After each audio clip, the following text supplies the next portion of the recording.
하루의 시작을 하게 됩니다. 오늘 이 하루는 어제 누군가 그렇게 살아내고 싶었던 하루였기 때문에 오늘 이 하루가 나에게 가장 소중한 시간이며 이 가장 소중한 시간을 가장 귀한 하나님께 올려드립니다. 예배를 어떻게 생각하십니까? 예배 지금 잘 드리고 계십니까?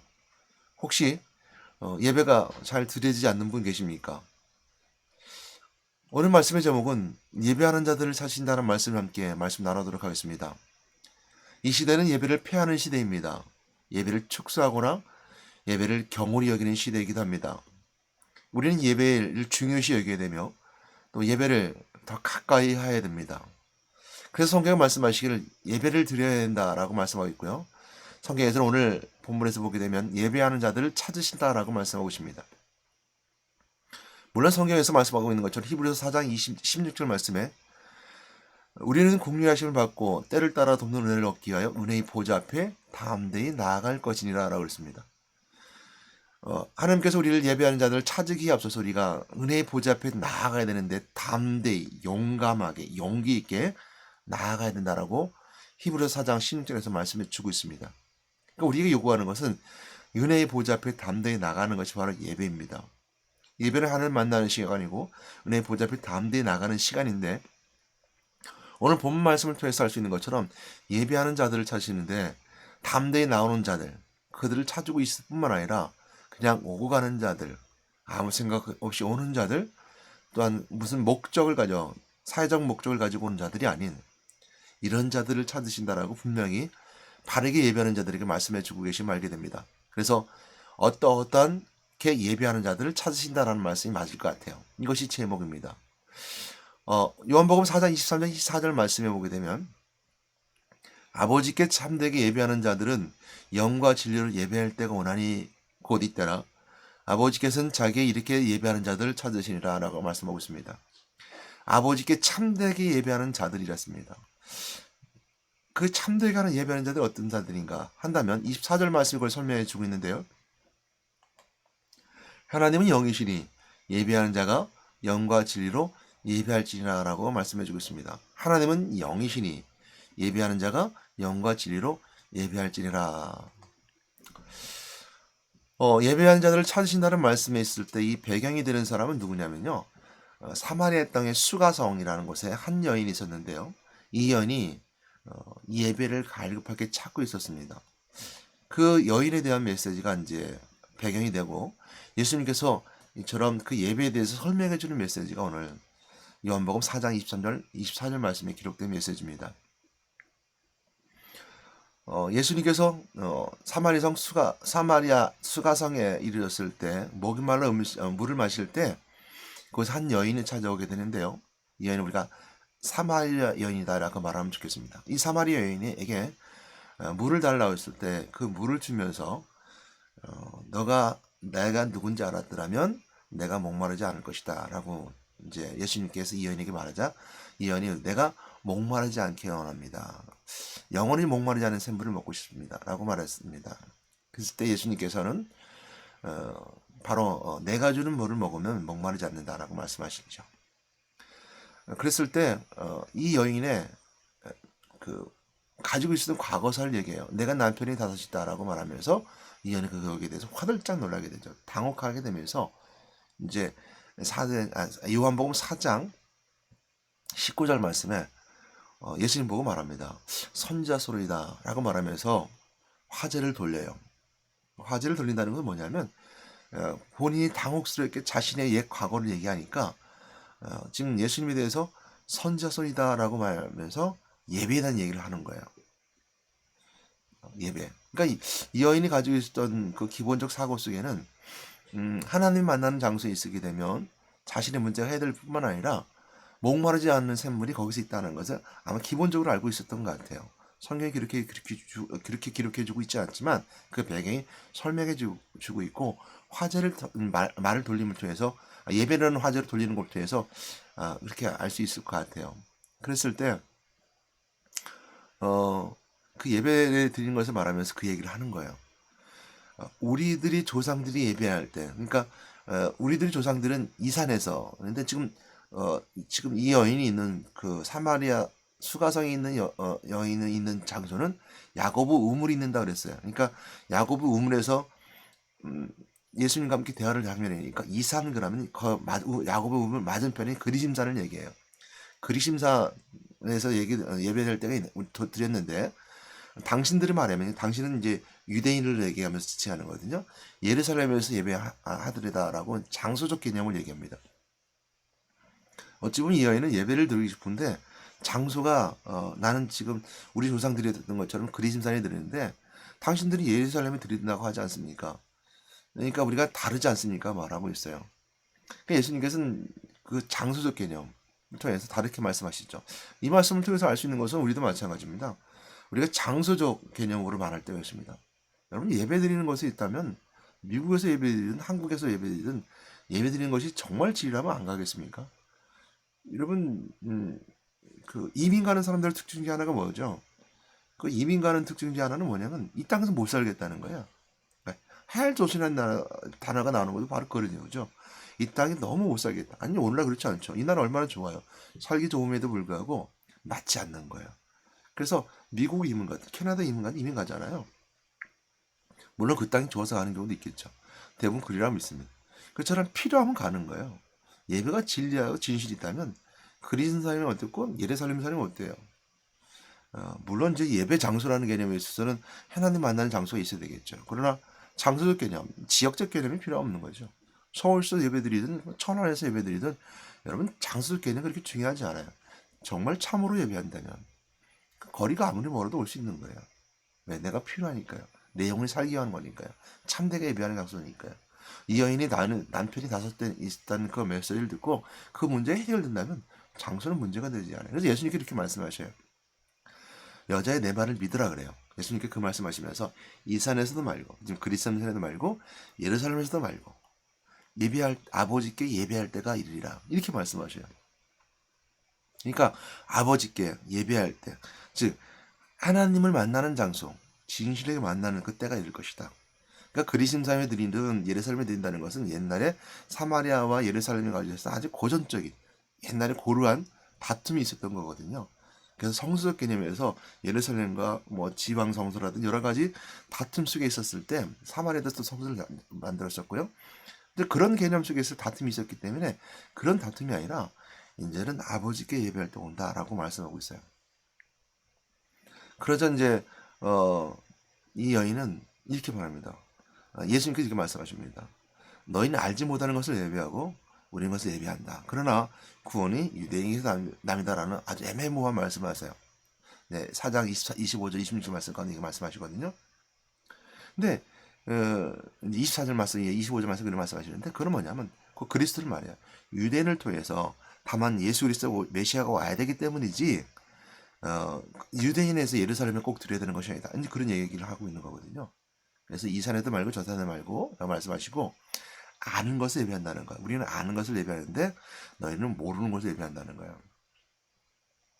그래서 오늘 아는 것이 무엇인가? 예배드리는 것을 알고 예배드려야 되는데 알지 못하는 것을 예배드리면 소용이 없겠죠. 그 알고 드린다는 예배가 바로 이제 메시아인데요. 또 이 여인도 그렇게 대답을 해요.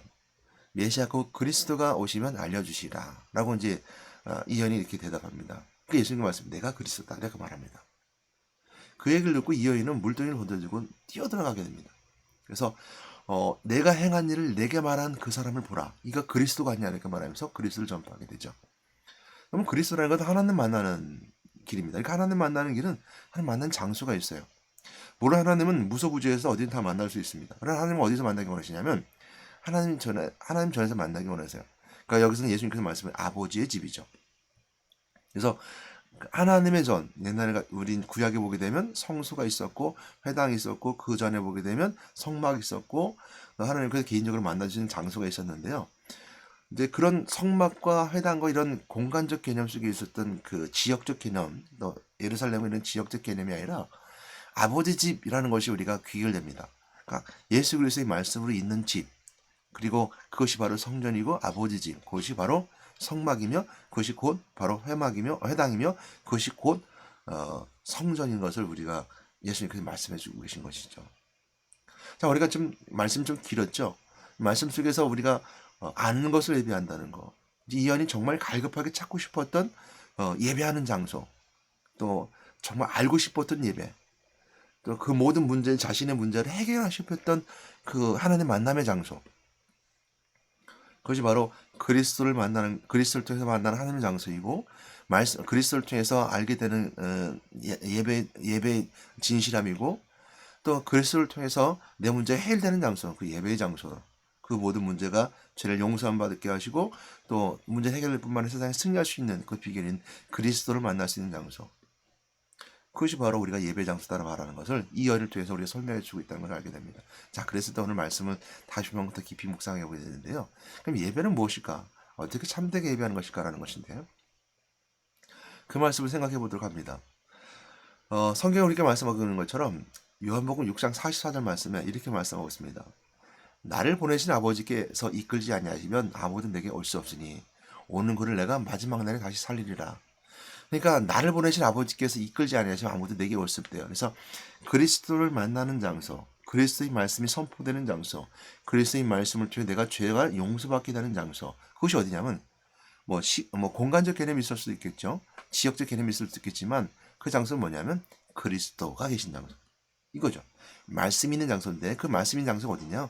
곧 예수 그리스도가 몸이신 교회를 같이 동일시했던 것처럼 신약 성경에서 초대교회 그 교회들의 모습 속에 담겨져 있는 서신서들을 보게 되면 그리스도를 곧 교회라 말했고 그리스도를 곧 머리라고 말씀하신 못해서 교회 공동체의 머리 대신 그리스도를 만나야 되고 내가 곧 포도나무에 넣으면 가지니 아버지는 농부다 말씀하셨던 것처럼 포도와 나무 가지처럼 포도 가지처럼 얘기했던 것처럼 교회에서 만나는 겁니다. 그리고 그 포도나무처럼 또한 말씀하신 것처럼 나는 선한 목자라 이렇게 말씀하신 것처럼 양들은 선한 목자의 음성을 듣는다 그랬어요. 그래서 선한 목자는 양을 버리고 도망가지 않는다 그랬어요. 거짓 목자는 사꾼 목자는 양을 버리고 도망가라니 이리 가면 도망간다고 그랬어요. 그것처럼 교회는 바로 무엇이냐면 그리스도의 말씀이 선포되는 장소가 교회고 또 그리스도의 말씀이 은혜가 누려지는 것이 교회고 그리스도를 통해 하나님 만난 장소 교회. 그래서 교회에서 만나는 것이 바로 예배드린 장소예요. 그래서 예배 장소가 먼저 앞서는 것이 아니라 그리스도. 그래서 서울에 있던 전화에 있던 미국에 있던 캐나다에 있던 일본에 있던 그리스도를 만날 수 있는 장소 그곳에 오는 것이 바로 예배의 장소라는 거예요. 멀지 않아요. 항상 해외를 다닌다 해도 또 멀리 간다 하더라도 주일날 교회 와서 예배 드리는 거 어디? 그리스도가 선포되는 장소에서. 그래서 아는 것을 예배한다. 그래서 요한복음 6장 44절 말씀처럼 나를 보내신 아버지께서 이끌지 아니하시면 아무 내게 올 수 없지. 내게 올 수 없대요. 오는 거를 내가 마지막 날에 다시 살리라. 그래서 교회 안에서 있는 자들이 그리스도 만난 자는 마지막 날에 다시 다 부활하는 거예요. 휴거하는 거예요. 다시 살린다 그랬어요. 아니면 심판대 앞에서 천국으로 가고 지옥으로 떨어진 것처럼 하는 백성이 되는 거예요. 그래서 요한복음 6장 45절 말씀을 보게 되면 선자의 글에 그들이 다 하나님의 가르침을 받으리라 기록되었은즉 아버지께 듣고 배운 사람마다 내게로 오느니라 그랬습니다. 그래서 요한복음 6장 44절 말씀을 이렇게 말씀하는 건 뭐냐면 배워야 된다는 거예요. 훈련 받아야 된다는 거예요. 그래서 교회에 오게 되면 은혜의 보좌 앞에 담대히 나아갈 것이라는 것처럼 예수를 그리스도 영접한 사람들은 은혜의 보좌 앞에 담대히 나와야 되는 거예요. 교회 와야 되는 거예요. 그리스도 앞에 와야 되는 거예요. 두 번째는 뭐냐면 아버지께 이끌었다면 아버지께 이끌지 아니하면 내게 올 수 없는데 그걸 내가 마지막 살리는데 45절 말씀 6장 45절 말씀에 하나님의 가르침을 받으리라 기록되었은즉 아버지께 듣고 배운 사람마다 내게로 오리라. 그러니까 알고 배워야 되는 거예요. 그래서 교회 안에서는 훈련 받아야 돼요. 제자화 돼야 되는 거예요. 제자가 돼야 되는 거예요. 예수님의 제자가 된다는 것은 뭐냐면 안다는 거예요. 배운다는 거예요. 배우는 사람 배워야 되는 것인데 저는 이것이 바로 예배 가운데 예배를 드림을 통해서 아는 예배를 드리는 것은 배워야 된다는 거예요. 훈련 받아야 된다는 거예요. 그 세신자 교육받고 그다음에 직분자 교육받고 그다음에 제자 교육 받음을 통해서 계속 훈련 받아야 돼요. 그러나 사단은 자기가 경배받기 원해요. 우리가 이 땅에 살면서 항상 생각해야 될 것은 뭐냐면 사단이 자기가 경배받기 원해요. 이 예배라는 단어는 뭐냐면 프르스케너거든요. 프르스케너라는 것은 예배 단어가 헬라어 프르스케너인데 이 예배의 프르스케너를 사단도 똑같이 써요. 어디 쓰냐면 마태복음 4장 9절 말씀인데요. 예수님께서 광야에서 40일 금식하고 이제 사단에게 시험 당하실 때 예수님 당해 주신 거죠. 우리를 위해 당해 주신 거죠. 시험 당하실 때 어, 4장 9절 말씀에 보게 되면 천황만국을 보여주고 이르되 만일 내게 엎드리면 경배하면 엎드려 경배하면 이 모든 걸 내게 주리라 했을 때 이 경배라는 단어 또 마찬가지로 프로스크네에 써요. 그러니까 마귀는 자기가 경배하기 원해요. 우리를 알지 못하게 하는 거, 하면 가까이 오지 못하게 만드는 거, 훈련받지 못하게 하는 거, 자꾸 자기 마음대로 하는 거. 누가 경배받기 원하냐면 마귀가 경배받기 원하는 거야. 사탄이 경배받기 원하는 거야. 요한계시록 13장 4절 말씀에도 보게 되면 용이 짐승에게 권세를 주므로 용에게 경배하며 했을 때 짐승에게 경배하 이르되 하는데 경배도 마찬가지로 프로스크네을 써요. 경배한다. 이것도 이 프로스크 예배라는 단어와 같이 써요. 같은 언어를 가지고 있어요. 언어가 같아요. 이것처럼 마귀가 자기가 예배받기 원하는 거예요. 사탄이 자기가 예배받기 원해요. 그럼 어떤 방법으로 예배를 받기 원할까요? 보이는 형상, 그죠? 보이는 형상, 이렇게 돌로 만들어 놨다든지, 물질, 또한 그렇게 첫 번째 유혹을 하죠. 얼마나 좋아요. 눈에 딱 보이니까. 하나님 눈에 보이지 않아요. 그리고 그리스도의 말씀은 내가 보지 않고 알아야 되는 거잖아요.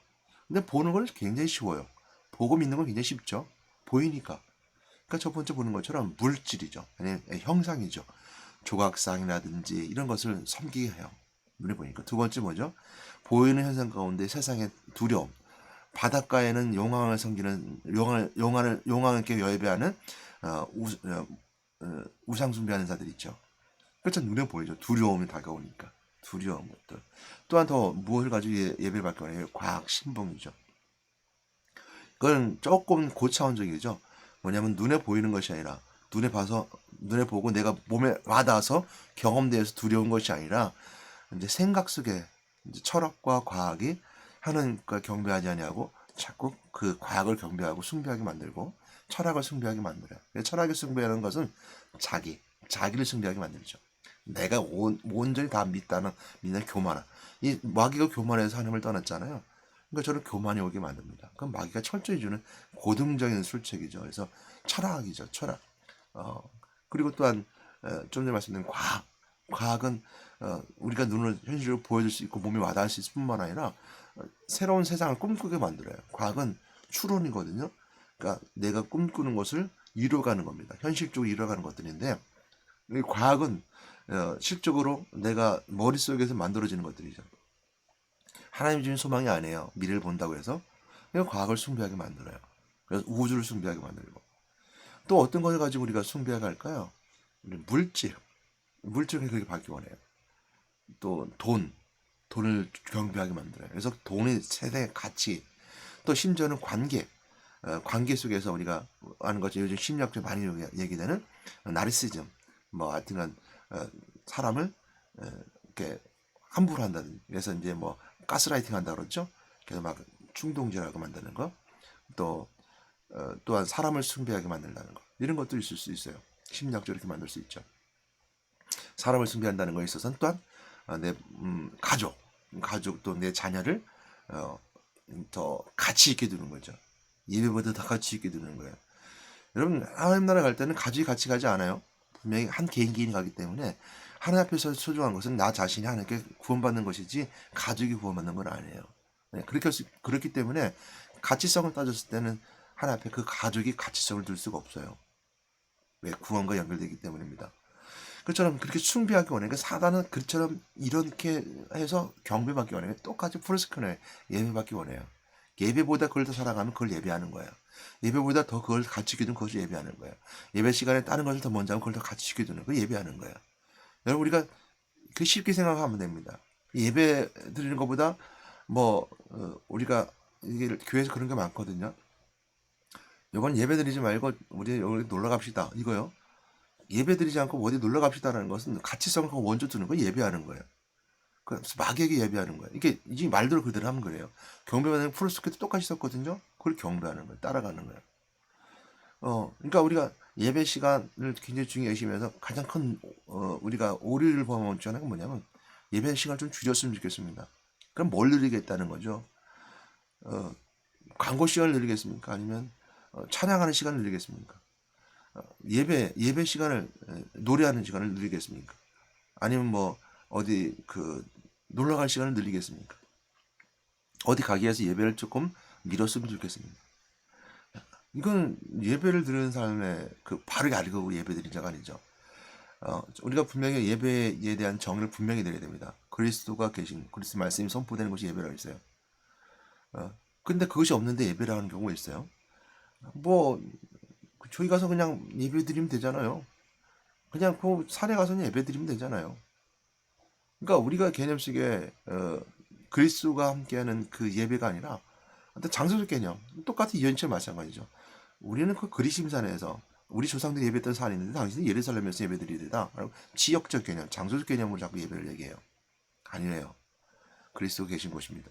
그래서 그렇게 생각하는 마귀도 경외받기 원합니다. 그러니까 우리가 항상 조심해야 됩니다. 예배의 소중함을 알아야 됩니다.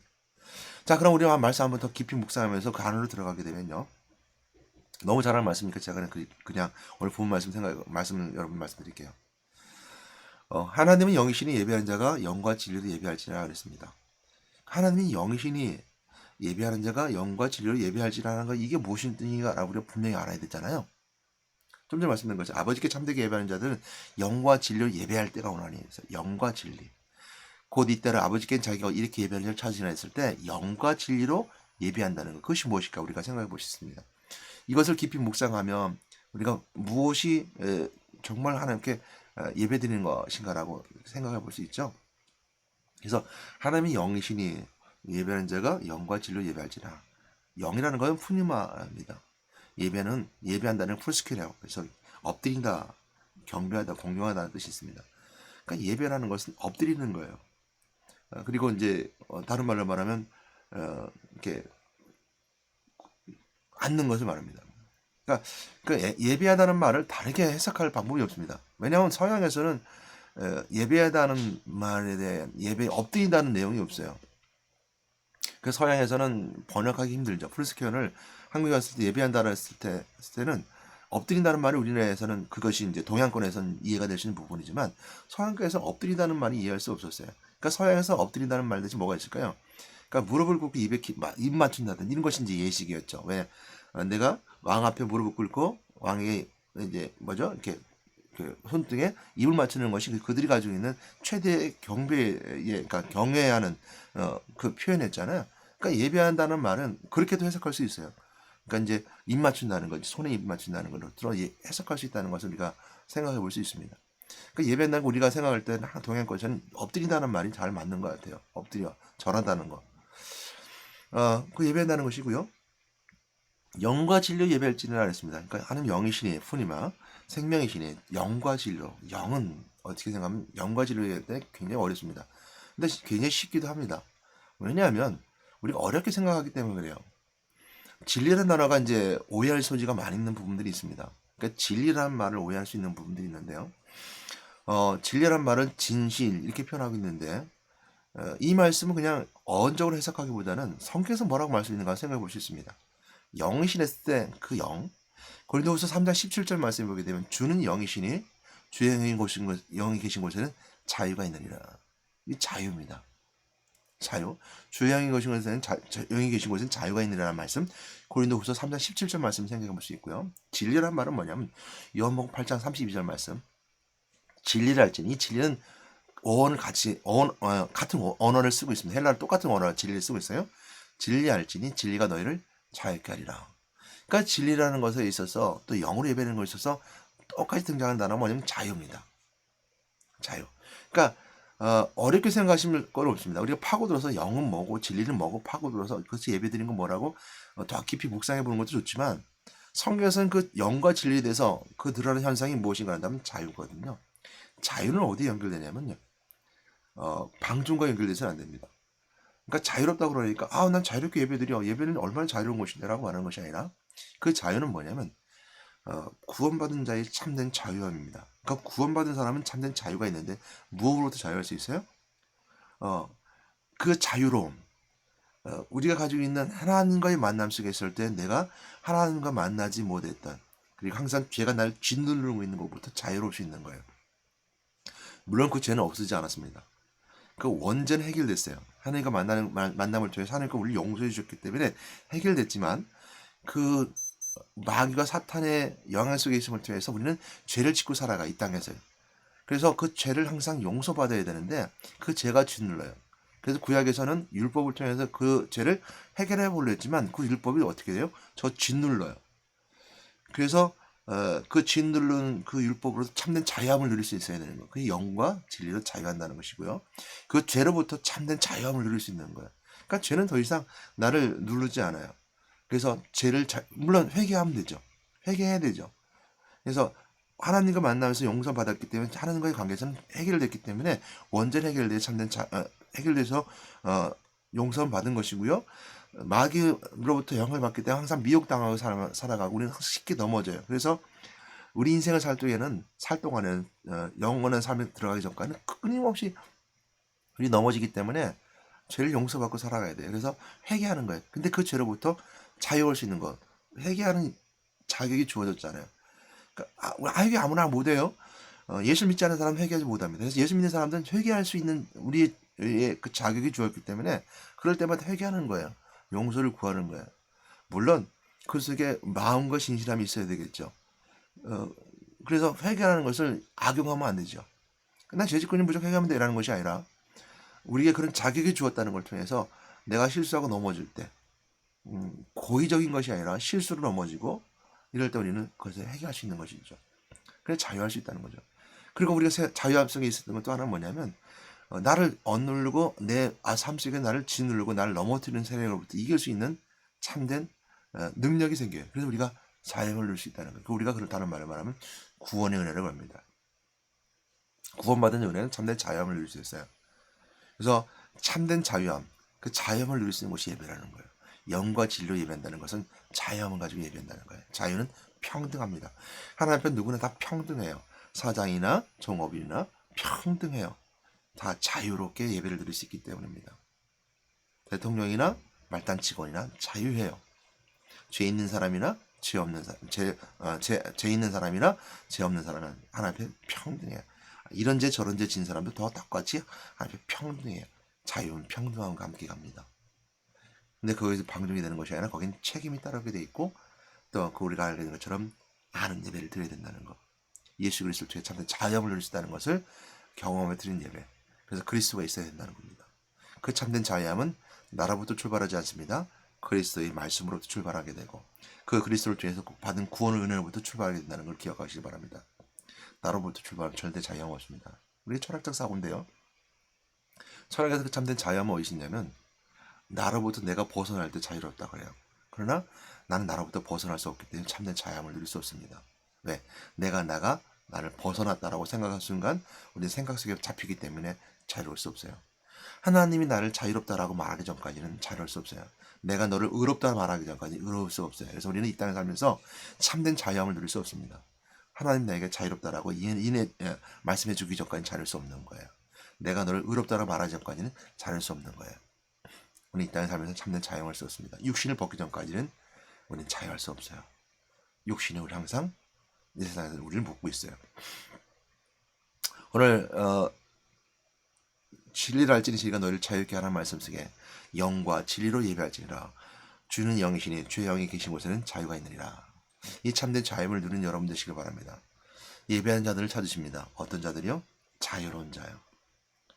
하나님 만나고 또한 제사함 받고 마귀 포로로부터 해방받아 참된 자유를 누리면 돼서 그들 능히 이길 수 있는 자들, 부활하신 그리스도 왕 대신 그리스도 권세는 능히 이길 수 있는 자들, 이처럼 참된 자유를 알고 자유를 찾아서 예배드리는 자들은 함께 축제처럼 하나님은 만나서 함께 나누기 원하십니다. 그래서 예배는 축제예요. 예배는 다른 말로 말하면 우리가 잔치예요. 하나님 베푸는 잔치. 이것은 천국의 모습과 같고 이 땅에서 우리가 누릴 수 있는 가장 교회의 아름다운 거룩한 자들의 모임이고 만남입니다. 여러분 그 은혜를 누리는 여러분 되시기를 주님의 부탁드리고 건면하며 축원합니다. 사랑의 하나님 감사합니다. 예배하는 자들을 찾으신 하나님의 은혜가 있으면 저희들 고백합니다. 그리스도를 아는 자들을 찾으시고 그리스도의 말씀을 누리는 자들, 구원받은 자들 함께 찾으신 걸 알게 됩니다. 오늘 교회가 그 모습을 닮아갈 수 있게 도와주시고 저 멀리 있다 하더라도 저 그리심산에 있다 하더라도 저 예루살렘에 있다 하더라도 또 캐나다에 있다 하더라도, 일본에 있다 하더라도 그리스도가 계신 곳을 찾아봐 함께 예배드릴 수 있는 곳, 그 찾으신 은혜 가운데 응답하고 나올 수 있는 저희들 되게 원합니다. 은혜의 보좌 앞에 담대히 나오는 말씀을, 은혜의 보좌, 구원받은 은혜 앞에 담대히 나올 수 있는 저희들 되게 허락하셨으면 감사합니다. 만난 자들에게 축복하여 주시고 모인 자들에게 자유함을 함께, 의로움을 함께 주시옵소서. 예수 그리스도로 기도드렸습니다. 아멘.